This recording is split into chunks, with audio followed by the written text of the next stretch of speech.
찬양해. 주님을 찬양, 주님을 찬양, 우리 주님을 찬양해. 하나님 감사합니다. 오늘도 우리에게 새 날을 주시고 새 힘과 지혜와 은혜를 더하셔서 또 깨어서 주님 앞에 나오게 하시니 감사합니다. 삼위일체 하나님, 우리 주 하나님께서 저와 우리 모두를 사랑하여 주시고 만나 주셨으니 감사합니다. 태초부터 우리를 계획하시고 또 창조하시고 빚으신 후에 또 때가 되었을 때에 오늘 이 시점을 또 우리가 살게 되고 하나님을 만나며 기도하게 되는 것, 이 모든 것이 전능하신 하나님의 지혜와 은혜와 경륜 중에 일어나는 신령한 은혜인 줄로 믿고 찬송합니다. 하나님, 이 오늘 한날도 우연이 아닌 것을 알고 감사케 하여 주시고 하나님을 힘입어 정말 살아갈 수 있는 저희들 다 되기를 원하고 기도합니다. 성령으로 말씀으로 은혜로 충만케 하여 주십시오. 하나님의 능력으로 충만케 하여 주십시오. 하나님의 지혜로 우리를 붙들어 주옵소서. 가만히 우리의 일상을 돌아보면 우리의 일상을 우리가 스스로 감당하기 어려운 사람들이라는 것을 깨닫게 됩니다. 하나님, 아침 저녁으로 식물에 물을 주어야 그 식물이 낮을 견디는 것처럼 우리도 낮밤으로 아침과 밤으로 하나님 말씀을 받으며 기도하며 성령의 능을 입고 서는 저희들 다 될 수 있기를 원하고 기도합니다. 오늘 이 새벽에도 주님께서 필요한 것들로 말씀하여 주셔서 우리 연약한 것들이 벗겨지고 또 우리의 죄는 끊어내며 하나님 앞에 은혜와 능력을 얻고서는 저희들 다 되게 하여 주옵소서. 예수님 사모하는 은혜가 우리 사랑하시는 자녀들에게로 흘러가기를 원합니다. 우리보다 우리 자녀들 사실상 예수님 믿기가 더 어려운 시대를 살아가게 될 터인데 하나님, 또 믿음은 더욱더 약하여지고 교회의 후대들의 그런 참여의 어떤 비중들이 많이 연약해지고 있는 이 시대를 삽니다.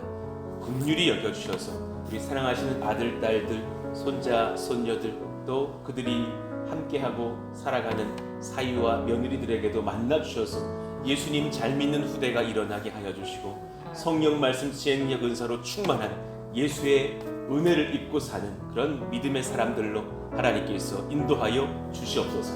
우리가 오늘 또 말씀을 받을 때에 하나님께 신령한 은혜를 얻고 건축이든 우리의 삶이든 예배든 선교이든 하나님의 은혜를 입는 시간들 일어나게 하여 주옵소서. 예수님의 이름으로 감사하며 기도하옵나이다. 아멘. 우리 같이 앞 페이지 보시면 고린도전서 2장 2절 우리 또 새롭게 읽고 한 주간 암송을 해보시죠. 시작. 내가 너희 중에서 예수 그리스도와 그가 십자가에 못 박히신 것 외에는 아무것도 알지 아니하기로 작정하였습니다. 고린도전서 2장 2절 말씀. 아멘. 자, 오늘 우리에게 주시는 주님 말씀은 느헤미야 5장 1절부터 제가 봤을 때는 7절까지 한번 읽어보겠습니다. 1절부터 7절까지 그리고 또 내일 이후의 말씀을 받으시죠.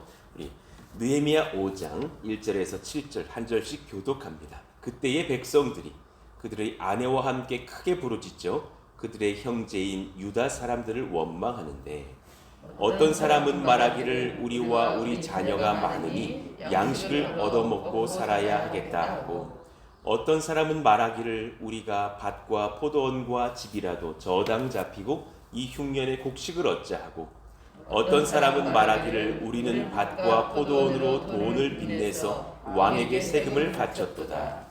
우리 육체도 우리 형제의 육체와 같고 우리 자녀도 그들의 자녀와 같거늘 이제 우리 자녀를 종으로 파는도다. 우리 딸 중에 벌써 종된 자가 있고 우리의 밭과 포도원이 이미 남의 것이 되었으나 우리에게는 아무런 힘이 없도다 하더라. 내가 백성의 부르짖음과 이런 말을 듣고 크게 노하였으나 같이요 깊이 생각하고 귀족들과 민장들을 꾸짖어 그들에게 이르기를 너희가 각기 형제에게 높은 이자를 취하는도다 하고 대회를 열고 그들을 쳐서. 아멘. 자, 위기를 극복하며 교회를 지킬 능력을 성령님께 구합시다 라는 제목으로 말씀을 전하겠습니다. 위기를 극복하며 교회를 지킬 능력을 성령님께 구합시다. 느헤미야를 이렇게 설교하다 보면요, 참 어쩌면 이렇게 저희 상황, 제 개인의 상황, 여러분의 상황 혹은 교회의 상황과 맞게 말씀을 주시는지 신기할 때가 있어요. 딱 그에 맞춰서 우리에게 필요한 것들로 먹여주시는구나 라는 것을 느끼게 됩니다. 오늘 이 느헤미야 5장의 본문도 위기를 경험하는 이스라엘 자체의 그런 어려움을 보면서 느헤미야와 또 교회가 어떻게 이것을 극복해 나가는지를 보여줘요. 위기를 극복할 능력을 성령님께 구하여 받을 수 있기를 원합니다. 위기의 때는 반드시 찾아오죠. 언제라도 찾아옵니다. 그러니 성도들이 우리가 구할 것이 있다면 하나님과 동행하면서 제가 위기 없는 인생이었으면 좋겠어요가 아니라 위기를 이길 성령님과의 동행하심이 제가 경험할 수 있기를 원해요. 성령님과의 동행을 내가 누릴 수 있기를 원해요. 그때 그 위기가 하나님께 은혜로 바뀌겠죠. 성경의 많은 인물들을 보면 위험 없이 어떤 인생을 산 사람의 기록이 한 사람도 없다는 걸 아실 겁니다. 모든 신앙인들의 삶에 악의 위협과 공격과 거짓과 여러 정말 죄의 유혹들이 있었죠.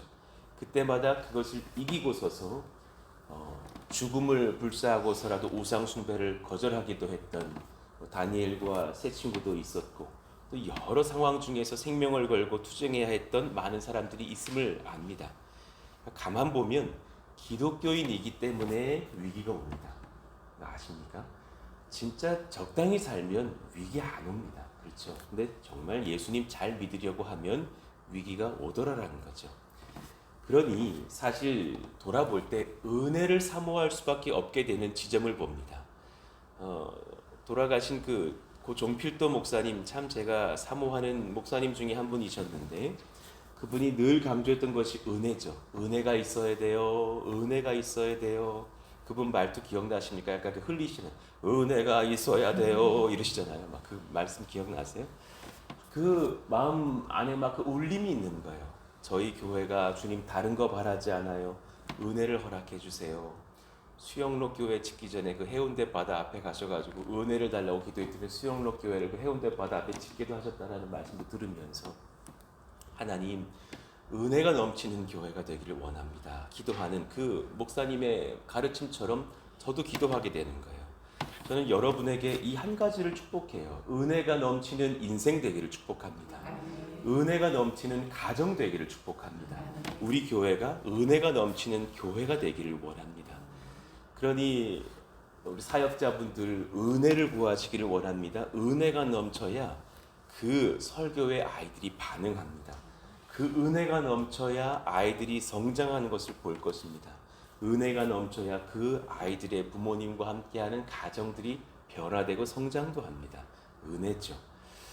주님이 허락하신 울타리 밖과 안을 살펴볼 수 있는 지혜, 또 그런 은혜도 필요해요. 주님이 허락하신 울타리 밖도 봐야 되지만 또한 안도 살펴볼 수 있는 지혜가 우리들 모두에게 필요합니다. 밖에서 지금 들이닥친 적들이 있어서 어려운 이스라엘의 상황인데, 또한 느헤미야는 우리 내부의 취약한 부분을 보게 되는 거예요. 우리의 죄, 우리 중에 연약한 자, 죄에 넘어진 사람은 없는지 살펴보면서 일으켜 세워야겠죠. 잠언 27장 23절 제기하시는 말씀과도 같이 읽어봐요. 내 양떼의 형편을 부지런히 살피며 내 소떼에게 마음을 두라. 그러니 정말 탁월한 사람, 탁월한 가장, 밖에서 돈도 열심히 벌어와야겠지만 또 안에서 내 아내와 내 자녀들은 지금 건강한지 살펴야겠죠. 또 교회의 목회자도 안팎으로 살펴야겠죠. 그러니까 사실 교회의 목회를 배워가면서 저도 느끼는 것이 뭐냐면 진짜 제가 깨어나는 거예요. 여러분들 뭐 똑바로 하세요 뭐 이런 말 할 마음이 전혀 없어요. 내 하나만 잘 깨어나도 이 교회 살겠다라는 것을 깨닫고 묵상하게 돼요. 하나님, 제가 밖으로 안으로 잘 살필 수 있는 목회자 되기를 원합니다. 또 여러분들에게 그런 기도를 구합니다. 1절 보시자고요. 그때의 백성들이 그들의 아내와 함께 크게 부르짖죠. 그들의 형제인 유다 사람들을 원망하는데, 지금 그러니 어떤 유다 사람들에게 크게 마음이 상하고 가정이 어려워진 사람들의 절규가 있는 거죠. 외부적으로는 지금 산발랏, 도비야 이런 일당의 방해 공작이 거세어지는 위기의 상황이죠. 그래서 성벽 재건을 하는데 칼을 차고 일하고 뭐 교대로 일하고 또 낮에는 수비를 했다가 밤에 뭐 일하고 거꾸로 하기도 하고 이런 지금 위기의 상황이잖아요. 그런데 어쩌면 이보다 더 아프고 더 괴롭고 더 심각한 죄와 그 문제가 이스라엘 민족 내부에서부터 독버섯처럼 자라고 있는 것을 본 거예요. 느헤미야 5장은 이스라엘 민족 내에 심각했던 사회 경제적 부조리를 고발하고 있어요. 느헤미야가 또 과단성 있는 그런 결단으로 이 일들을 어떻게 극복해 가고 있는지를 보여주고 있죠. 성령께서 또 어떻게 대응하시는지를 우리가 보면서 우리가 또 배울 것이 많이 있는 것을 봐요. 그 이제 표현 중에 그들의 아내와 함께 크게 부르짖죠. 성경에서 아내를 표현할 때는 가정까지 그 어려움이 침투했다라는 거예요. 부르짖었다, 차카라고 적혀 있는데요. 극심한 고통 중에 부르짖는 거예요. 그러니 지금 사회 경제적인 부조리가 일어나면서 내 가정 생계가 어려워지니 이 아내들이 울 수밖에 없는 거죠. 아이들이 울 수밖에 없는 거죠. 그저 지금 저희가 월 뭐 50만 원이 줄었어요. 뭐 이 정도 얘기를 하는 정도가 아니라 가정 경제가 파탄 나서 막 자녀가 종으로 팔려가고 있는 상황에서 울고 쓰러질 어머니 뭐 아닌 사람이 있겠어요? 심각한 빚 문제가 일어나며 그 빚더미에 눌리게 된 가정들이 생겼는데 세상에 상대방이 뭐 사마리아인이라든가 이방인이라든가 산발랏과 도비야 일당이라든가 그런 사람들이 아니라 이스라엘 내부의 부유한 사람들 때문에 이런 일이 일어났던 거예요. 그러니까 어떤 경제적인 부조리와 빚에 그냥 눌려 있는 경우가 생겼는지를 보니까 세 가지 이유가 있었어요. 가족 수가 많음으로 인하여서 빚을 지게 된 경우였어요. 2절에 보니까 어떤 사람은 말하기를 우리와 우리 자녀가 많으니 양식을 얻어먹고 살아야 하겠다 하고, 가족 수가 많은데 수입이 없고 빚이 늘어나는 것이었어요. 두 번째, 고리대금을 이용하여 세금을 내다가 저당 잡히고 빚을 지게 된 경우. 그러니까 이 2번의 이유가 1번도 3번도 가져왔겠죠. 3절 4절 어떤 사람은 말하기를 우리가 밭과 포도원과 집이라도 저당 잡히고 이 흉년에 곡식을 얻자 하고, 어떤 사람은 말하기를 우리는 밭과 포도원으로 돈을 빚내서 왕에게 세금을 바쳤도다. 이런 어려운 상황 중에 지금 사실은 이런 고리대가 일어나고 성행했던 거죠. 근데 그 고리대로 돈을 빌려준 사람들이 이스라엘 귀족들이니 느헤미야가 화가 안 나겠느냐고요. 세 번째, 빚에 시달리다가 밭과 포도원과 심지어 자녀까지 종으로 팔리게 된 경우도 있었다라는 거예요. 5절, 우리 육체도 우리 형제의 육체와 같고 우리 자녀도 그들의 자녀와 같거늘. 그러니까 여기서 우리는 가난한 자들의 우리고요. 우리 형제는 돈 빌려준 부유한 형제의 우리 형제인 거예요. 아니, 우리 몸이 저 부유한 형제의 몸과 같고 우리 자녀가 그래 저 부유한 그 귀한 말 타는 그 자녀하고도 똑같은 자녀의 몸인데 이제 우리 자녀를 종으로 파는도다. 우리 딸 중에 벌써 종된 자가 있고 우리의 밭과 포도원이 이미 남의 것이 되었으나 우리에게는 아무런 힘이 없도다. 그러니 그 어떤 그 교회 공동체, 이스라엘 공동체의 그 수준이라고 하는 것이 지금 사실은 좀 낮다는 것을 느껴요. 이미 이방에서 포로로 살다가 막 귀환 오고 이제 몇 년 지나지 않은 그런 상황. 그러니 그냥 막 영으로 충만하고 말씀으로 충만하고 온 교회가 그냥 아멘 한 뭐 그런 교회라기보다는 아직도 그 이방의 문화를 가지고서 내가 부자면 됐지 뭐 더 바래 뭐 하나님이 뭐 이렇게 중요해 막 이런 부자들도 많았을 그런 상황들. 그러니까 사실 저는 기도하게 되는 것이 뭐냐면 우리가 스페셜한 지혜를 가지고 특별한 안목을 가지고 살아가는 기독교인 되기를 바라는 마음이 있어요.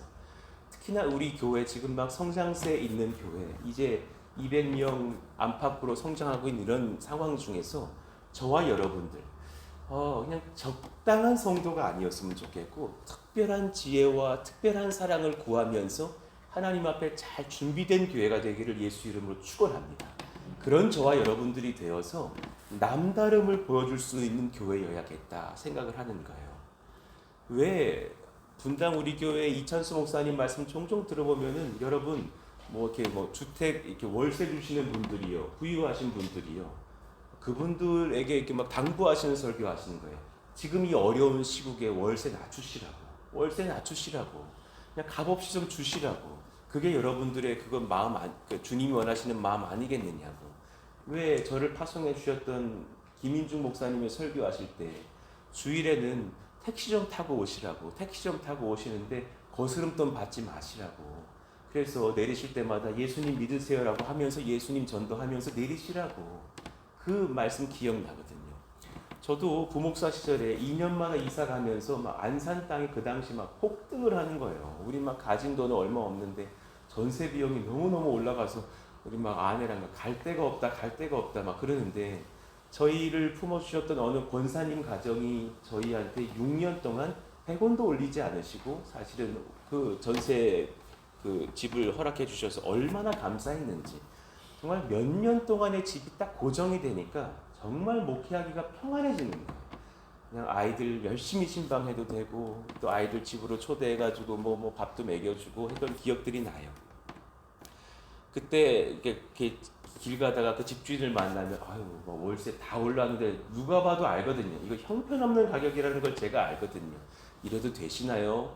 아유 목사님 살아주시니 감사하죠. 그 한마디에 참 저희도 힘을 얻고서 지냈던 그런 시간들이요.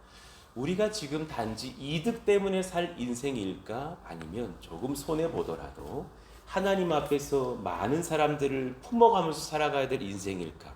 한번 살펴볼 필요가 있지 않을까 생각해요. 그러니 당시 이스라엘은 지금 한 백성 안에서 돈이 많고 또 물질을 사랑하는 고리대를 행하는 사람들이 있었고 또 반면에 가난하여 물질이 긴급하여서 돈 빌렸던 사람들도 있었고 그 사이에 일어났던 한 공동체 안에서 가정 파괴까지 일어나는 부조리들이 보였다라는 거예요.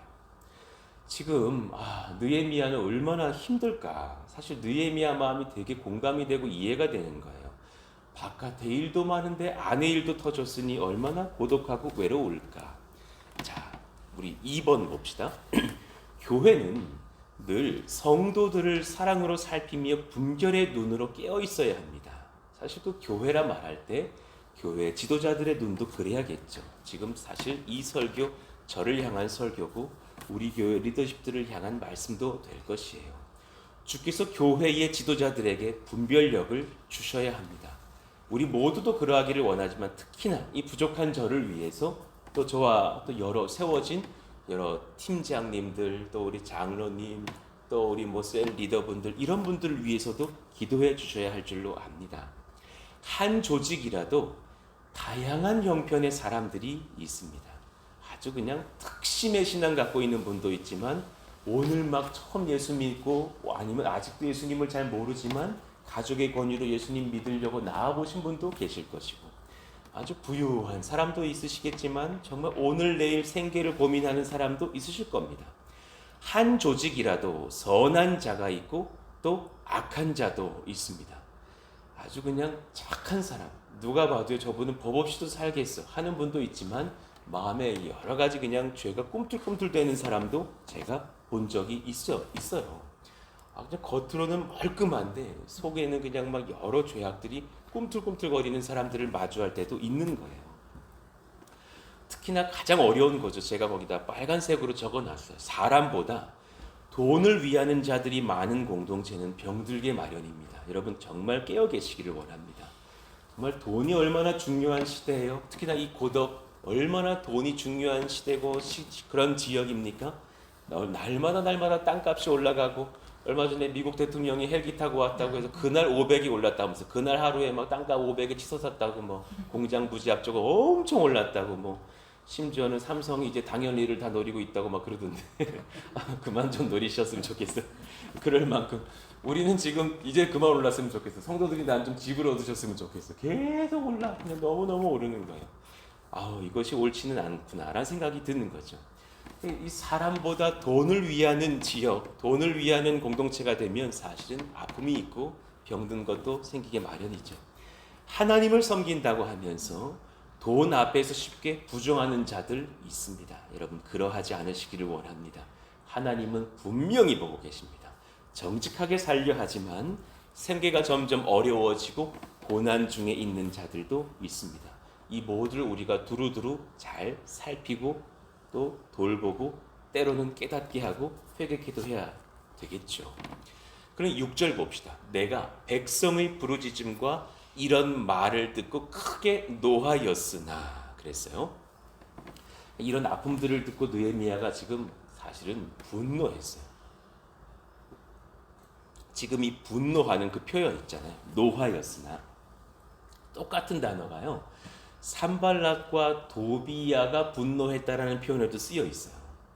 그러니까 이스라엘 백성들이 성벽 쌓는 일에 대하여서 가졌던 악한 일당들이 품었던 그 분노의 감정하고 같은 표현이에요.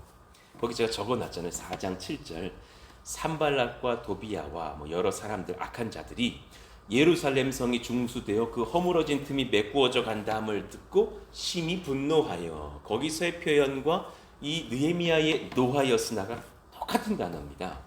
그런데 여러분 우리가 무엇에 분노해야 될지를 선택하시라고요. 하나님의 거룩한 역사 앞에서 악인들이 질투심으로 분노할 수도 있는 것이고 느헤미야는 악인들을 상대하면서 성령에 붙들려서 성벽 재건을 하던 중에 이스라엘 내부의 불의와 죄악을 또한 보았으므로 성령 앞에서 크게 분노하기도 하는 거죠. 같은 분노여도 급이 달라요. 저는 여러분들에게 축복해요. 저에게도 선포해요. 정말 성령 안에서 거룩한 분노하는 인생 되기를 예수 이름으로 축원합니다. 이왕에 분노할 거 그냥 남편한테 그냥 등 탁 때리면서 그냥 더 똑바로 하라고 이런 분노 말고요. 자녀들한테 그냥 내가 그냥 막 배고파서 짜증나고 피곤할 때 확 그냥 쏟아내는 그런 분노 말고요. 우리 집 아이 중에 음식 좋아하는 애가 하나 있거든요. 누구라고 말을 안 하겠어요. 근데 저녁 때만 되면 그렇게 짜증을 냅니다. 애들 그냥 막 잔소리 대마왕이 돼요. 그다음 밥을 딱 먹으면 뭐 사랑해요 막 이럽니다. 막 조울조울 한자가 집에 있어요. 너는 너 스스로 좀 깨달았으면 좋겠다 아무개야. 아니 배고플 때 그러는 걸 왜 모르니? 그랬더니 가만히 묵상해 보니까 그게 네 어릴 때란다. 성령이 그러시는 것 같아요. 그러니까 사실 우리가 수준을 보는 거예요. 분노도요 수준이 있어요. 내 어떤 연약함을 지적한다고 확 화내는 사람이 있어요. 그냥 분노할 때 그냥 억센 말이 훅 뱉어지는 사람도 있어요. 그 사람의 분노의 수준인 거예요. 그러나 인내하고 견디다가 성령 앞에서 옳지 못한 것을 보고서 분을 발하는 다윗 같은 사람이 있어요. 느헤미야 같은 사람이 있어요. 그런 사람 되어야 될 줄로 압니다. 그럼 이제 그 분노를 성령이 허락하신 그 분노를 어떻게 풀어갈 것인지요. 주 안에서 참 온유했던 사람이라고 여겨져요. 느헤미야는 온유한 성령의 사람. 한번 따라해봐요. 온유한 성령의 사람. 온유한 성령의 사람. 저희가 그러하기를 바래요. 그런 느헤미야가 어느 때보다 일치 단합이 요구되는 이때에 가난한 자들을 물질로 억압하며 살아내볼 깨는 그런 민족 내의 부자들을 향해서 참 얼마나 지금 이 감정이 상했을지를 보여주는 장면이죠. 그런데도 불구하고 바로 그 다음에 뭐라고 적혀 있냐면 깊이 생각하고 마음 중심이라는 그 단어, 그 영혼, 심중 이런 레브, 그 마음 중심으로 깊이 말라크했다. 그 아비멜렉 할 때 그 멜레크가 이 말라크거든요. 왕, 통치하다, 숙고하다. 그러니 여러분 진짜 권세 있는 자는 통치는요 숙고에서 나와요. 이걸 아시냐고요. 정말 지혜로운 지도자의 자리, 통치하는 말라크의 자리는 숙고함의 권세에서 나온다고요. 여러분 정말 귀한 자리를 얻고 싶으세요? 이 지혜, 생각하는 지혜를 구하셔야 될 줄로 알아요. 바르게 다스리기 위하여서 마음 중심에서 깊이 숙고하였다라는 의미의 표현 아니겠습니까? 깊이 생각하고 홧김에 그냥 뭐 부유한 자들 다 잡아들여라 이렇게 하는 것이 아닌 거죠. 느헤미야의 고독함이 참 느껴지는 거예요. 얼마나 고독했을까. 느헤미야의 어깨의 무게와 기도의 깊이도 느껴져요. 영적 공동체의 지혜로운 리더의 자리, 그러니까 지혜로운 리더의 자리가 어려운 거죠. 그냥 리더 자리는 누군가들은 다 하겠죠. 각 어느 공동체라도 리더는 있을 것이니까. 그런데 저도 그냥 리더이고 싶지 않은 거거든요. 지혜롭고 싶거든요. 그런 자리가 되려면, 그런 지혜를 길러 올리려면 때로는 외롭다라는 것을 봐요. 동시에 느헤미야에게 거룩한 지혜, 성령이 주신 분별력이 있음을 또한 보게 되는 것이죠. 바른 교회, 바른 주님의 나라가 되기 위하여서 우리 모두에게 주님이 이런 지금 말씀을 주시는 것 같아요. 주 앞에서 고민하고 여러 사람들의 입장에서 생각하고 또 때로는 내 자신이 외롭고 두렵지만 담대하게 악을 저지르고 있는 대상들을 만나 꾸짖고 회개하며 억압받는 자들의 삶이 회복될 수 있도록 그렇게 지도할 수 있는 교회 리더십들이 되기를 기도하게 됩니다. 하나님, 지금 저 또한 그러한 어떤 숙고의 자리 가운데 있는 것을 여러분들도 잘 아실 것입니다. 정말 A라는 상황도 생각해보고 B라는 길도 생각해보고 C라는 길도 생각해보면서 사실 여러 가지로 리더십들과 소통하면서 준비하고 고민하고 엎드리고 있죠. 정말 가장 바라는 것이 있다면 악한 자들이 회개하고 돌아오는 것이고 하나님 앞에 정직하게 토설하는 것이, 하나님 그런 역사가 일어나게 하여 주시옵소서. 하나님 감히 선포합니다. 정말 70번씩 7번이라도 용서하라 하셨는데 하나님 그들이 악을 깨닫고 돌아온다면 하나님 앞에 용서할 만한 그런 교회가 되게 해주시고 그럴 수 있는 성령의 역사 일어나게 하여 주십시오. 그러나 그렇지 않은 지점이 또한 있다면 우리가 어떻게 분별해야 될지 하나님 거룩한 영을 허락하시고 역사하시고 그들이 두려워 떨게 하시고 정말 아나니아와 삽비라처럼 무너지게 하시고 하나님의 능력이 임하는 교회가 되기를 원합니다. 기도하게 되는 거예요. 내가 지금 외부의 악한 대적들과 싸울 것도 정신이 없었을 텐데 내부의 문제들까지도 신경 써야 하나? 와, 느헤미야 진짜 고독했을 것 같아요. 그렇지 않아요? 제가 지금 여러분과 저의 이야기 좀 아래 좀 적어봤어요. 여러분, 우리 지금 제코가 석자예요. 얼마나 바쁩니까 지금? 성전 건축만 하기도 바쁜 시점이에요. 성전 이후 그 교회 여러 가지 재정비, 야 얼마나 할 게 많아요. 성전 이제 이전하고 나서의 이후 다가올 지금 여름 서약 코앞에 있어요. 몇 주 안 남았어요. 한 15일 뒤면 시작돼요. 가을에 임직 훈련, 임직식, 입당 예배, 곧 다가올 가을 겨울의 선교. 뭐 적당히 하시겠어요, 여러분? 한 3만 명 할 텐데 군선교 엄청나게 하는 교회거든요. 나중에 가을 돼 보시면 아마 다 누리고 은혜를 받으실 것이지만 또 몸은 얼마나 또 수고해야 되겠어요.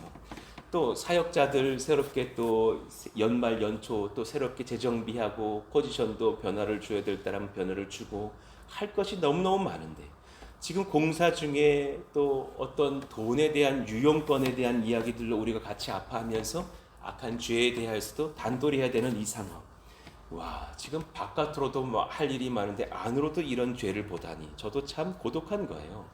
저희 이제 어제 이제 교회에서 집으로 들어오면서 저희 아내랑 웃었어요. 왜 웃었냐면 그 이제 아파트 저 2층 사는데 그 이제 저희 집 현관에서 엘리베이터 사이에 흙이 쪼르륵 놓여져 있더라고.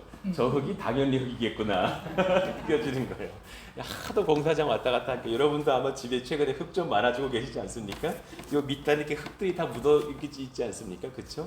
저 요즘 누런 신발 신고 와요. 흰 신발, 까만 신발 신고 너무 먼지가 얹어가지고 그렇게 되잖아요.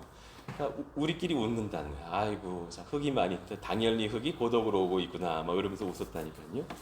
정신없는 이 상황 중에서 여러 가지를 신경 써야 되는 이런 상황 중. 그러나 큰 역사를 진행하는 중에 여러분 도리어 이건 거의 확실한 거예요. 숨어 있었던 죄악들은 드러나기 마련인 거예요. 은혜 주시려고 그래요.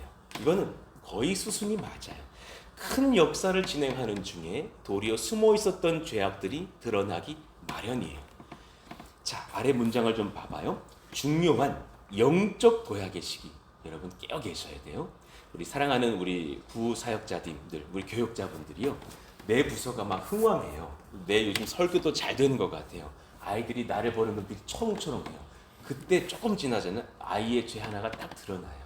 어떤 아이가 와서 전도사님, 저희 가정 이런 아픔이 있어 고백하기 시작해요. 그때부터 목회는 진행되는 거예요. 날마다 새벽마다 고등부 목회할 때 기도했어요. 침착하게 하옵소서. 어떤 상담건이 들어와도 침착하게 하옵소서. 별의별 일이 다 있거든요. 끔찍한 일들도 막 일어나거든요. 와, 막 목사님, 저희 아버지하고 저희 삼촌이 저를 성폭행해요. 저 좀 구해주세요.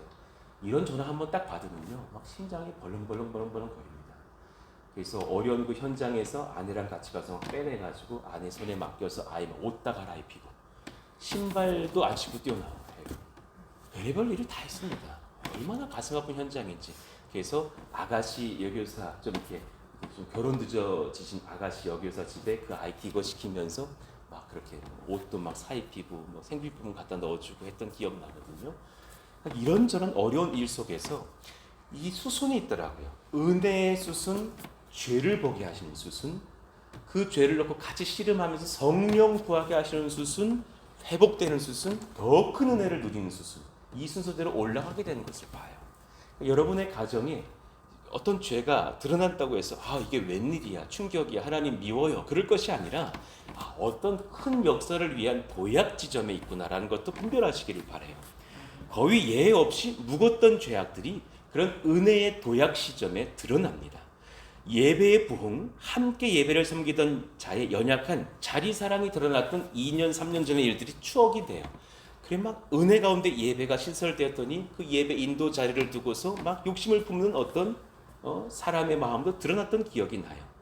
건축의 현장, 어떤 공사, 진행의 마지막 시기에서 돈을 사랑하며 유용하던 자의 죄도 지금 드러나서 같이 아파하고 회복을 구하고 있는 상황도 돼요.